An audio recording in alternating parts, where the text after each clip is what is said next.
Banner এবং headline যা দেখছেন তা আজকে সারাদিনই দেখছেন। আজকে সারাদিনের একটা গরম খবর বা ট্রলিং নিউজ বা ফেসবুক ফিডের সবচেয়ে ভাইরাল নিউজ সেটা হচ্ছে যে আওয়ামী লীগের নিষেধাজ্ঞা প্রত্যাহার তো হচ্ছেই না, বরঞ্চ এটা আইনে পরিণত হচ্ছে।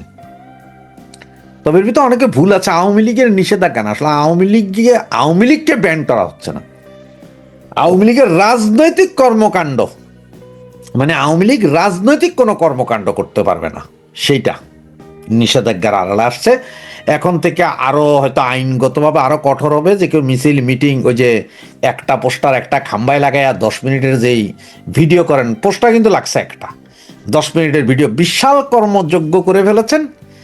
অফিসের সামনে যে তালা না খুইলা অফিসের সামনের ওই যে যারাইয়া দুইজনের জয় বাংলা বলে আবার পালাইয়েছেন, এই ধরনের কর্মকাণ্ডের জন্য এবার আপনাদের পেদানি দেওয়া হবে, কঠিন পেদানি, পাশার ছালও তুলবে।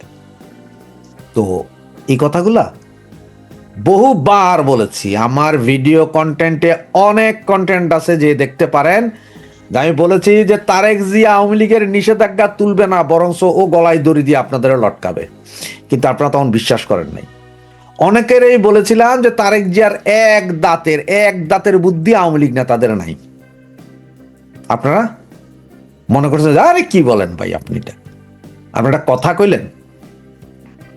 আপনি একটা জিনিস খেয়াল করেন, কোর্ট বিল্ডিং এ যখন যান না, ওই কোর্ট বিল্ডিং এ আম গাছ তলের কিছু লোক যারা টাইপ করে না, ওরা উকিলের চেয়ে ভালো লেখে। ম্যাক্সিমাম সময় দেখবেন যে উকিলটা একটা সামারি দেয়, ওরাই বাকিটা সাজায় দেয়, কারণ ওদের বুদ্ধি বহুত বেশি। তারেক জিয়া সেই জাতীয় লোক, আপনারা বিশ্বাস করেন না।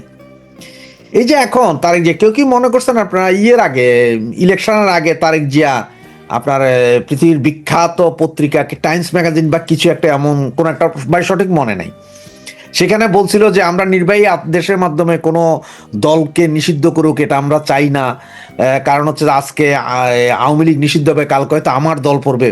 এগুলা শুনে আপনারা এত মজাদার হয়ে গেছিলেন যে আহা হা, তারেক ভাইয়া আসলে না জানি আওয়ামী লীগ আসবে, এটা মনে করেছিলেন। ইলেকশনের আগের দিন থেকে শুরু করে ইলেকশনের দিন পর্যন্ত বারবার 24 ঘন্টা ভিডিও লাইভ করেছিলাম, বারবার বলছিলাম যে আপনারা ভোট কেন্দ্রে যায়েন না, ভোট দিতে যায়েন না। তারপরও কি করছেন, অনেক নেতারা নিজেরাই তাদের কর্মীদেরকে বলছেন বিএনপিকে জিতাও, অমুক আসনে অমুক ভাইকে জিতাও। আপনারা বুঝেন নাই, যেসব নেতারা, যেসব কমিশনার, যেসব ইয়েরা বলেছিল, এরা সবাই নিজেদের ব্যবসা বাণিজ্য বাঁচানোর জন্য ওইসব নেতাদেরকে জিতে আনার জন্য বলছিল বিএনপির, কারণ ওদের সাথে বিএনপির একটা নেগোসিয়েশন আছে যে ভাই জাহান্নাম, আওয়ামী লীগের দরকার নাই, শেখ হাসিনাও দরকার নাই, আমার দরকার আমার ব্যবসা বাণিজ্য, আমার পয়সা করি, আমার ঘর বাড়ি বাঁচবে। সেইভাবেই বিএনপির বিভিন্ন জায়গায় এই সমস্ত কমিশনার, এই সমস্ত আওয়ামী লীগ নেতারা জিতে আনছিলেন। সেদিন বলার পরও আপনারা শুনেন না। এই যে এখন তারেক এটা হয়তো সংসদে তুলবে, আবার বলাও যায় না 12 তারিখের আগ পর্যন্ত, এখনো আরো 5-6 দিন 7 দিন সময় আছে বা 10 দিন সময় আছে, এর ভিতরেও অনেক কিছু ঘটতে পারে, আসতেও পারে, এটা আইন নাও আসতে পারে, তবে আসবে, এটা ধরে নেন আপনি যে আসবেই, এই কাহিনীটা আসবেই, এবং এটা সংসদে বৈধতা তারেক জিয়া দিবে। তার কারণ তারেকও জানে, আমি বারবার বলছি যে তারেক খুব ভালো করে জানে যে আমাদেরকে ছেড়ে দিলে আমরা কাহাতক করিতে পারি, ইহা তারেক জানে। আর তারেক জানে বিধায় এই কাজটা তারেক করবে, এবং সে খুব সুচারুভাবে করবে, যেটা আপনারা কল্পনাও করেন নাই। এই যে ধরেন একটা জিনিস, সারা বাংলাদেশে এখন বিভিন্ন জিনিসপত্র নিয়ে গ্যাঞ্জাম চলতেছে, রাস্তায় তেল নাই, গাড়ি চলে না, হামের টিকা নাই, ব্যান্ডেজ নাই, চাউল নাই, ডাইল নাই, এগুলো নিয়ে ব্যাপক একটা গন্ডগোল আছে। এখন এই গন্ডগোলটা এমন ভাবে হইতেছে যে সারা পৃথিবীতে মানুষ জানতেছে, অলরেডি ওয়ার্ল্ডের বিভিন্ন পত্রিকা বলতেছে যে মানে করবে কি বলে, সর্বপ্রথম জ্বালানি মজুদ শেষ হবে বাংলাদেশে। সুতরাং এগুলো থেকে দৃষ্টি তো ফিরাইতে হবে, এগুলো থেকে দৃষ্টি ফিরানোর জন্যই আজকের এই ঘোষণা যে আওয়ামী লীগ ব্যান্ডটা আসবে। এবং আজকের এই ব্যান্ডের পরে এখন আপনি দেখেন সারাদিনে বাংলাদেশে অনেক ঘটনা ঘটছে, কোনো ঘটনা নাই, সারাক্ষণ সবার ফেসবুকে মিনিমাম 10টা করে হলে স্ট্যাটাস আছে যে খাইতেছে, ধরছে, আওয়ামী লীগ শেষ, নিশ্চিন্ন হয়ে যাবে, এগুলা নিয়ে আলোচনা, অন্য কোনো আলোচনা নাই। যতগুলো টিভি টক শো দেখবেন আজকে সব এখানে, কেউ আজকে থেকে আগামী 1 সপ্তাহ কেউ আর বাংলাদেশের অন্য কোনো পরিস্থিতি নিয়ে চিন্তা করবে না। এটা হচ্ছে টেকনিক রাজনীতির, এটাই করে দিয়েছে। আওয়ামী লীগ নিষিদ্ধ, আওয়ামী লীগের রাজনৈতিক কার্যক্রম নিষিদ্ধ করলে কি হবে? আমার মতে একটা জিনিস কি ভালো হবে, খুব ভালো হবে, যে ব্যান করে দেওয়া।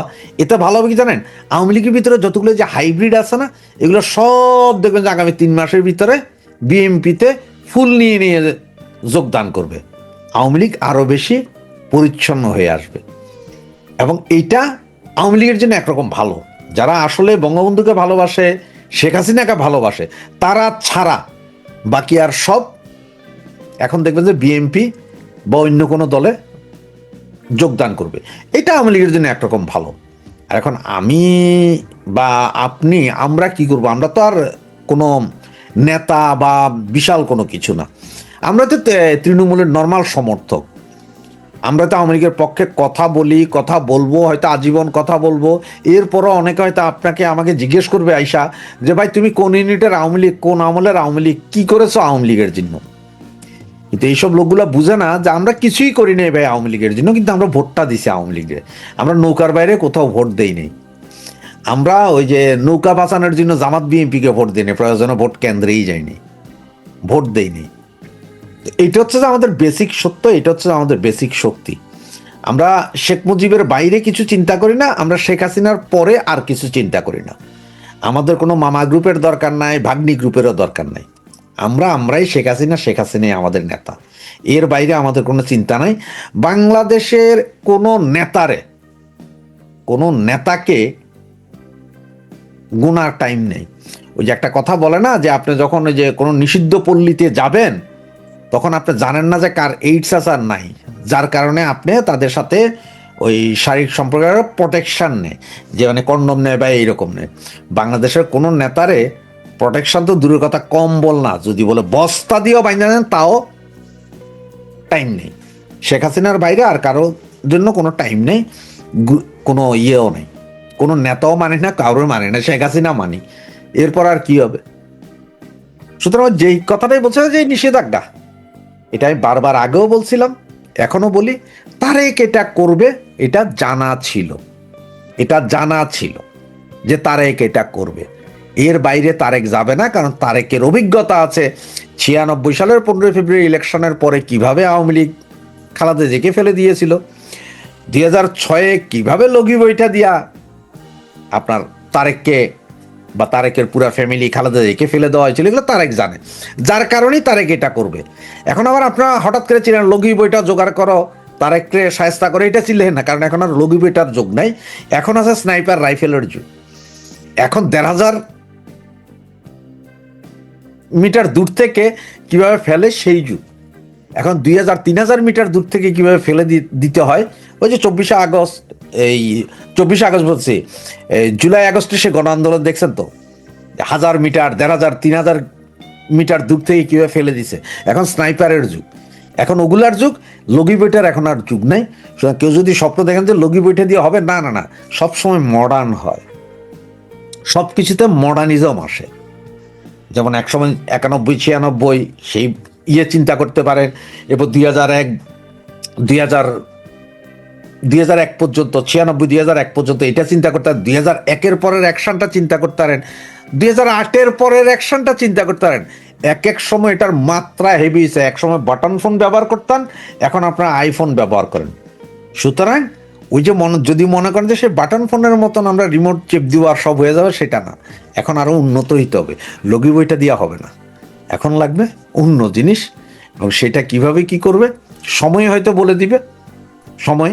সুতরাং এই মুহূর্তে আমি একটা কথাই বলবো, এখনো সময় আছে, ঐক্যের দরকার প্রচন্ড, সবার সাথে সবার ঐক্যের দরকার, গুতাগুতি বাদ দিয়ে ঐক্যের দরকার। ঐক্য হইলে তবে হ্যাঁ, দুষ্কৃতকারীরা যাতে আপনার আশপাশে ভিড়তে না পারে, আপনার যারা ওই যে রিফাইন্ড আওয়ামী লীগের কথা বলে, তারা যাতে আপনার কাছে ভিড়তে না পারে। রিফাইন্ড আওয়ামী লীগ ল্যাংটা করে দেন, কোনো সমস্যা নেই, ওদের সাথে গ্রুপিংও কি আর নন গ্রুপিংও কি, সব একই, ওদেরও বাদ দেন। হ্যাঁ, তবে যারা জননেত্রী শেখ হাসিনাকে মানেন, তারা ছাড়া বাকি সব বয়কট করেন। শেষ পর্যন্ত ডোনাল্ড ট্রাম্প তিনি ইরানের ওপরে পরমাণু বোমা ফেলার হুমকি দিয়েছেন। আজকে ভোরবেলায় 4টের সময়, আমেরিকান সময় ভোরবেলা 4টের সময় আমেরিকান আর্মি থেকে পোস্ট করা হয়েছে preparation for a nuclear attack on Iran. Nuclear attack will be carried out on Iran very soon. Iran will be completely destroyed today. দেখুন,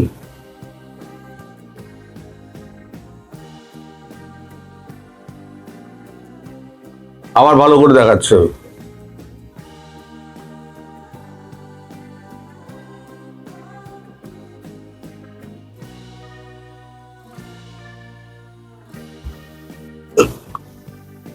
এখন তার আগে একটা খবর বেরিয়েছিল, সেটা হচ্ছে আনন্দবাজার করেছিল, আমেরিকার সঙ্গে আলোচনায় বসতে ইচ্ছুক নয় ইরান, মার্কিন দাবির গ্রহণযোগ্যতা নিয়ে প্রশ্ন তুলেছে তেহরান। রিপোর্ট।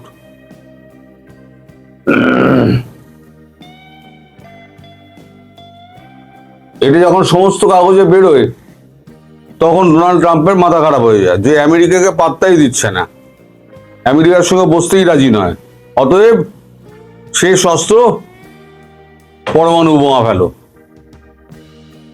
প্রেসিডেন্ট ট্রাম্প একটু ভাবুন, আপনি যেদিকে বিশ্বকে নিয়ে যাচ্ছেন তার পরিণতি খুব খারাপ। আপনার সুমতি হোক,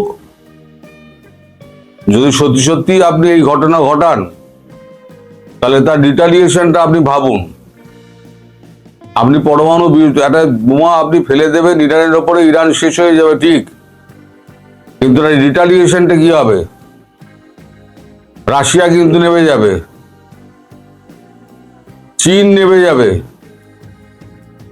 দুটো পরমাণু শক্তি যদি আপনার বিরুদ্ধে যদি নেমে যায় তাহলে অবশ্যম্ভাবী বলা যেতে পারে আমরা তৃতীয় বিশ্বযুদ্ধের দিকে এগিয়ে যাচ্ছি। আমি সকালবেলার ভিডিওতে বলেছি যে এখন মাথাটা খারাপ হয়ে গিয়েছে, এখন মস্তিষ্ক আর ঠিক রাখতে পারছেন না উনি কি করে বেরোবেন। আর শেষ পর্যন্ত তিনি আশ্রয় নিচ্ছেন পরমাণু বোমার, হুমকি দিচ্ছেন। হুমকিটা হুমকিই থাক, কিন্তু বাস্তবে পরিণত করতে যাবেন না।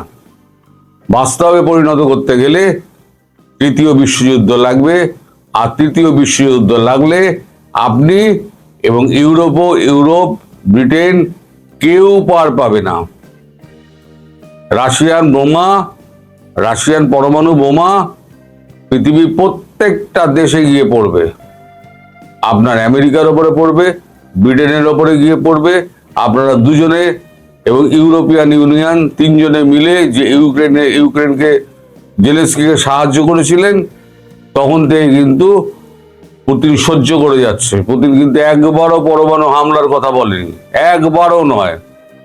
এত আক্রমণ হওয়া সত্ত্বেও পুতিন কিন্তু ধৈর্যশীল মানুষ, একবারও বলেনি। অথচ আপনি এই কয় মাসের মধ্যে, আপনি 1.5 মাসের মধ্যে আপনি যখন পারলেন না, আপনি যখন দেখছেন যে দুনিয়া আপনাকে দেখে হাসছে, আপনি হেরে যাচ্ছেন, সে হারটা আপনি বরদাস্ত করতে পারছেন না, ফলে আপনি এখন পরমাণু যুদ্ধের হুমকি দিচ্ছেন। এটা যে কি সর্বনেশী কাণ্ড হবে সেটা আপনি এখন আন্দাজ করতে পারছেন। যখন আন্দাজ করতে পারবেন তখন কিন্তু খুব দেরি হয়ে যাবে।